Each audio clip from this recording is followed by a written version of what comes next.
Hello everyone, this is Rushikesh Vankar, lecturer in Electronics and Telecommunication Engineering Department, NIT Polytechnic Nagpur. Today we will going to start unit number 2, that is applications of diode. So the lecture number 1 is type of rectifier. तो इसमें हम rectifier के बारे में देखेंगे, उसके types के बारे में देखेंगे. So before start our today's lecture, first we will see the learning outcomes. So you will able to know about the rectification. Then you will able to learn the polarities of transformer voltages. Then you will able to know the types of rectifier. So introduction to rectifier. All electronic circuits need a DC voltage for their operation. जो भी electronic circuits है उनमें rectification उनके operation के लिए क्या लगता है? DC voltage. DC supply voltage is derived from single phase AC main circuits. तो जो डीसी सप्लाई वोल्टेज होता है ये कहाँ से डिराइव हुआ है? Single phase AC main circuit से. Then for this purpose we have to use a regulated DC power supply. तो इस वजह से हमें इस पर्पस के कारण हम क्या यूज करते हैं? अ regulated DC power supply use करते हैं. Now next is rectification. So the rectification is the process of converting the alternating voltage or current into the corresponding direct voltage or current. तो rectification ये एक ऐसी process है जिसमें हम AC voltage या फिर करंट को कन्वर्ट करते हैं करस्पॉन्डिंग डीसी वोल्टेज या डीसी करंट में. तो ये हमारी रेक्टिफिकेशन प्रोसेस हो गई. The input to a rectifier is an alternating voltage, whereas its output is unidirectional or a DC voltage. तो जो रेक्टिफायर होता है उसको इनपुट हम क्या देते हैं? Alternating voltage. उसका जो इनपुट होता है वो होता है एसी वोल्टेज, बट उसका जो आउटपुट आता है वो क्या रहता है? यूनिडायरेक्शनल. यूनिडायरेक्शनल मतलब एक ही डायरेक्शन में, मतलब DC direct current, that is a DC voltage. The electronic circuit which carries out rectification is called as rectifier. तो रेक्टिफायर की डेफिनेशन क्या हो सकती है फिर? एक ऐसा इलेक्ट्रॉनिक सर्किट जो क्या करता है? रेक्टिफिकेशन कैरीड आउट करता है. Rectification, so it is a rectifier. Now rectifier. So the rectifier is an electronic device which is used for converting an alternating or AC voltage or current into a unidirectional, that is a DC voltage or current. तो rectifier की definition क्या बन गई? ये एक ऐसा electronic circuit है, ऐसा इलेक्ट्रॉनिक डिवाइस है जो कन्वर्शन के लिए यूज होता है. कन्वर्शन मतलब एसी वोल्टेज और करंट इनटू डीसी वोल्टेज और करंट, उसको बोलेंगे हम रेक्टिफायर.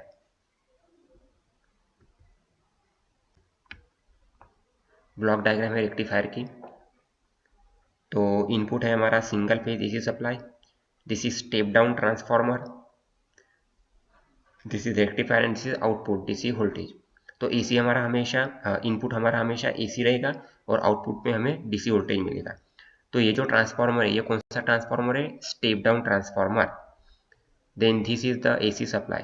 तो हमारा इनपुट जाएगा यहाँ पे एसी सप्लाई मतलब अल्टरनेटिंग वोल्टेज ये सप्लाई रहेगा.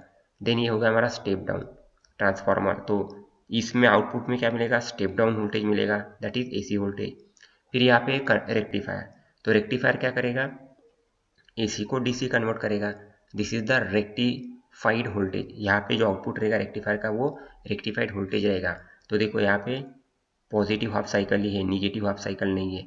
निगेटिव हाफ साइकिल मतलब एसी वोल्टेज हो गया. अभी यहाँ पे यूनिडायरेक्शनल मतलब एक ही डायरेक्शन में है, दैट इज डीसी वोल्टेज. तो हमारा रेक्टिफायर का जो आउटपुट है वो rectified voltage, that is DC voltage.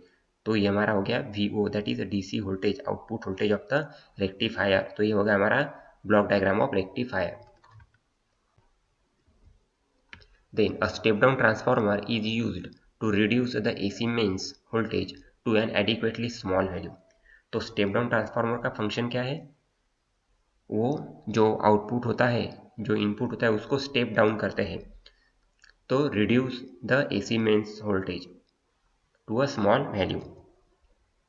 The turns ratio of the transformer is adjusted to obtain a stepped down AC voltage. तो जो टर्न रेशियो होता है ट्रांसफार्मर का ये इस तरीके से एडजस्ट होता है जो हमें स्टेप डाउन वोल्टेज चाहिए उसके हिसाब से वो जो टर्न्स रेशियो होता है उसको एडजस्ट कर सकते हैं। This voltage is converted into a pulsating DC voltage by the rectifier. तो जो हमारा इनपुट एसी वोल्टेज है उसको हम कन्वर्ट करेंगे इनटू पल्सेटिंग डीसी वोल्टेज में with the help of rectifier. The type of rectifiers used are half wave rectifier, full wave rectifier और bridge rectifier। तो रेक्टिफायर के जो टाइप्स है वो कौन कौन से हैं? एक तो हाफ वेव रेक्टिफायर है, दूसरा है फुल वेव रेक्टिफायर या फिर उसको बोलेंगे ब्रिज रेक्टिफायर। तो ये जो रेक्टिफायर्स है टाइप्स है ये हम नेक्स्ट स्लाइड में नेक्स्ट लेक्चर में देखेंगे। This is the types of rectifier circuit. ये हो गया हमारा half wave rectifier, this is full wave rectifier.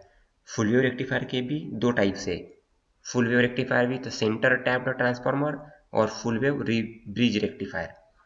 ठीक है, तो हमारे टोटल रेक्टिफायर कितने हो गए? Half wave, full wave rectifier with centre tap transformer, full wave bridge rectifier. ठीक है, so half wave rectifier. In half wave rectifier, the rectifier is on only during one half cycle of the AC supply. अब नाम ही उसका है half wave rectifier, मतलब rectifier जो half wave में ही work करता है, ऐसे भी बोल सकते हैं। तो हाफ वेव रेक्टिफायर में क्या होगा? Rectifier is on only during half cycle. जो हाफ साइकिल है, हाफ साइकिल में भी रेक्टिफायर ऑन होगा। एसी सप्लाई का जो हम एसी सप्लाई देंगे उसके हाफ साइकिल में ही वो रेक्टिफायर ऑन होगा। So the output is produced only in that half cycle. तो आउटपुट, अब इनपुट ही हमारा हाफ साइकिल में रहेगा तो आउटपुट जो प्रोड्यूस होगा वो किस में रहेगा? सिर्फ हाफ वेव साइकिल में। The output is zero in the other half cycle. और दूसरा जो हाफ साइकिल रहेगा उसमें आउटपुट क्या रहेगा? जीरो रहेगा। The conduction takes place only in one half cycle of supply. अब उसमें जो कंडक्शन होगा वो सिर्फ हाफ वेव साइकिल में ही होगा। Hence the name of this circuit is half wave rectifier. इसीलिए इस सर्किट का नाम क्या हो गया अभी? हाफ वेव रेक्टिफायर, जो सिर्फ हाफ साइकिल में ही वर्क करता है। Then the circuit diagram. So this is the circuit diagram of half wave rectifier. ये हमारा इनपुट हो गया सिंगल फेज 230 वोल्ट एसी। ये हमारा इनपुट ट्रांसफार्मर हो गया T1। ये हमारा डायोड हो गया, ये लोड रेजिस्टेंस हो गया और ये आउटपुट हो गया। ठीक है, तो इनपुट हम देंगे, फिर ये ट्रांसफार्मर स्टेप डाउन ट्रांसफार्मर। देखो ये ट्रांसफार्मर में ये जो प्राइमरी वाइंडिंग है इसमें नंबर ऑफ टर्न्स ज़्यादा है इनपुट में और आउटपुट में नंबर ऑफ टर्न्स कम है। तो स्टेप डाउन ट्रांसफार्मर में हमेशा, स्टेप डाउन में हमेशा इनपुट में नंबर ऑफ टर्न्स ज़्यादा रहती है और आउटपुट में जो नंबर ऑफ टर्न्स होते हैं वो कम होती है। Vice versa step up transformer क्या होगा? फिर इनपुट में प्राइमरी जो वाइंडिंग है वो कम रहेंगी नंबर ऑफ टर्न्स और सेकेंडरी जो वाइंडिंग है that is the number of turns ज़्यादा रहेंगी स्टेप अप में। ठीक है, तो यहाँ पे भी ए और बी टर्मिनल है। जैसे भी यहाँ पे इनपुट मिला डायोड फॉरवर्ड बायस में आ जाएगा, लोड करंट IL फ्लो करना शुरू कर देगा। This is the load resistance और यहाँ पे हमको आउटपुट मिल जाएगा load voltage. So the half wave rectifier is the input step down transformer. जो हमारा इनपुट है वो स्टेप डाउन ट्रांसफार्मर वाला है, इसीलिए उसको बोलेंगे half wave rectifier is input step down transformer. RL is the load resistance. जो लोड रेजिस्टेंस है वो RL रहेगा। The resistance of the diode in the on state by RF। तो जो रेजिस्टेंस रहेगा डायोड का ऑन स्टेट में वो क्या रहेगा? RF, that is forward. Let the resistance of the secondary winding भी RS। सेकेंडरी वाइंडिंग जो है उसका जो रेजिस्टेंस है उसको हम कंसीडर कर रहे हैं RS। Operation of half wave rectifier. तो देखो ये हमारा इनपुट हो गया, यहाँ पे इनपुट दिया हमने पॉजिटिव हाफ साइकिल में, आउटपुट में। ठीक है, तो यहाँ पे देखो इनपुट में अभी जैसे करंट, लोड करंट फ्लो हो रहा है डायोड से, डायोड ऑन हो गया, बराबर है। दिस इज लोड रेजिस्टेंस और आउटपुट मिलेगा हमें पॉजिटिव हाफ साइकिल में। सो this is the half wave rectifier, operation of half wave rectifier. In the positive half cycle of the AC supply, that is 0 to pi, the secondary voltage VAB is positive. that is A is positive with respect to B. Hence the diode is forward biased and starts conducting. तो जो positive half cycle है उसमें positive half cycle मतलब 0 to पाई हो गया और secondary voltage हमारा क्या है VAB। तो पॉजिटिव हाफ साइकिल में क्या हो गया A is positive with respect to B। तो हमारा जो डायोड है वो फॉरवर्ड बायस्ड हो गया और फॉरवर्ड बायस में डायोड हमेशा कंडक्ट होना स्टार्ट करता है। As the diode starts conducting the secondary voltage VAB appears almost as it is across the load resistance. क्यों वही रहेगा लो जो इनपुट हमारा वोल्टेज है वही लोड रेजिस्टेंस में वही वोल्टेज क्यों रहेगा as the voltage drop across a conducting diode is very small. अब वोल्टेज ड्रॉप ही बहुत ही कम हो रहा है तो हमारा आउटपुट में वोल्टेज वही रहेगा VAB। Thus, the load voltage is positive and almost equal to the instantaneous secondary voltage VAB। तो जो हमारा लोड वोल्टेज रहेगा वो क्या रहेगा पॉजिटिव और वो ऑलमोस्ट इक्वल टू क्या रहेगा secondary voltage that is VAB। Negative half cycle में देखो ये हो गया हमारा निगेटिव हाफ साइकिल में इनपुट दिया हमने।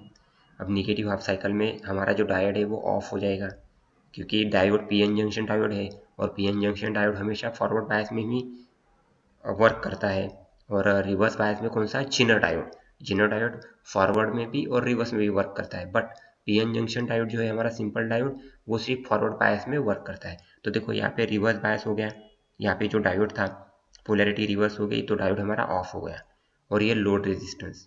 ठीक है, तो हमें आउटपुट में वोल्टेज क्या मिलेगा VO इक्वल टू 0 वोल्ट। अगर यहाँ पे जीनो डायोड रहता तो ये फिर वर्क करता ऑपरेट होता, बट यहाँ पे पीएन जंक्शन डायोड हमेशा फॉरवर्ड बायस में ही वर्क करता है इसीलिए ये अभी ओपन सर्किट हो गया that is diode is of. तो हमें अल्टीमेटली वोल्टेज क्या मिलेगा VO में 0 volt. So in the negative half cycle of the AC supply that is pi to 2 pi the secondary voltage VAB is negative, that is A is negative with respect to B. Hence the diode is reverse biased and offers a very high resistance. Hence we can replace it by an open circuited switch. The load is disconnected from the secondary. Hence the load voltage and the load current both are 0. Now the characteristics of half wave rectifier. अब जो हमारा half wave rectifier है उसके characteristics देखेंगे। तो half wave rectifier में जो average load voltage है वो उसका फार्मूला क्या है Vm by pi. Vm is the maximum voltage divided by pi और यूनिट रहेगा उसका volt. Then second is RMS load voltage. RMS load voltage कैसे फाइंड आउट करेंगे उसका फार्मूला क्या हो गया RMS लोड वोल्टेज का Vm बाई 2 और उसका यूनिट हो गया volt. Then average load current. अब एवरेज लोड करंट कैसे फाइंड आउट करेंगे जो मैक्सिमम करंट है divided by pi that is IM divided by pi और उसका यूनिट है ampere. Then RMS load current, then how we will find the RMS load current. So RMS load current is equal to IM by 2 और unit is ampere. Then the ripple factor of half wave rectifier. तो half wave rectifier का जो ripple factor है ये हमेशा कितना रहेगा 1.21 और इन परसेंटेज में 121%। Then rectifier efficiency. तो हाफ वेव रेक्टिफायर की जो रेक्टिफायर इफिशियंसी है वो हमेशा 40% रहेंगी और 0.4 और परसेंटेज में 40%। Then TUF that is transformer utilisation factor, ये जो रहेगा ये रहेगा 0.287 और परसेंटेज में क्या रहेगा 28.7। Then PIV peak inverse voltage, तो इसकी वैल्यू है Vm that is maximum voltage को ही हम PIV बोलेंगे जिसका यूनिट है वोल्ट। और रिपल फ्रीक्वेंसी, तो हाफ वेव रेक्टिफायर की जो रिपल फ्रीक्वेंसी है वो कितनी रहेंगी 50 हर्ट्ज, यूनिट रहेगा hertz. So this is the characteristics of half wave rectifier.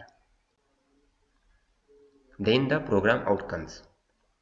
तो अभी नए ऑटोनॉमी के हिसाब से जो हमारा पीओज है, जो MSBT ने भी अभी पीओज को मतलब 10 पीओज थे पहले तो अभी 7 ही कर दिए। ठीक है, तो हमारे टोटल पीओज है PO1 टू PO7, तो उसका PO उसका मैपिंग देखेंगे। सो PO1 is mapped with today's topics, PO3, PO4, PO6 और PO7, ये 5 POs आज के टॉपिक्स को मैप करते हैं। Okay, thank you.